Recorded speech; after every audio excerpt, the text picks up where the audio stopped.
একটি বড় গোপন প্রতিষ্ঠানে চাকরি পাওয়ার জন্য ৮ জন প্রার্থীকে একটি বন্ধ কক্ষে ডাকা হয়। তাদেরকে একটি খুব সাধারণ নির্দেশ দেওয়া হয়, আপনারা সবার সামনে একটি প্রশ্ন আছে, উত্তর দিন। তবে যদি কেউ গার্ড বা পরীক্ষককে কিছু বলে, রুম থেকে বের হয় অথবা পেপার নষ্ট করে, তাহলে তাকে ডিসকোয়ালিফাই করা হবে। কিন্তু আসল চমক হলো, প্রশ্নপত্রে কোনো প্রশ্নই লেখা নেই। সবাই ধীরে ধীরে একে অপরের সঙ্গে মিলে প্রশ্ন খোঁজার চেষ্টা করে। কেউ সাহায্য করে, কেউ চালাকি করে, কেউ হিংসাত্মক হয়ে ওঠে। একসময় সবাই নিজেদের আসল চেহারা দেখাতে শুরু করে। লোভ, প্রতারণা, অবিশ্বাস, মনের পরীক্ষা। সবাই এক এক করে ডিসকোয়ালিফাই হয়ে যায়।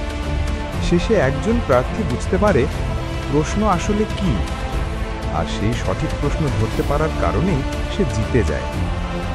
জীবনে অনেক সময় উত্তর নয়, সঠিক প্রশ্ন খুঁজে পাওয়াই সবচেয়ে গুরুত্বপূর্ণ।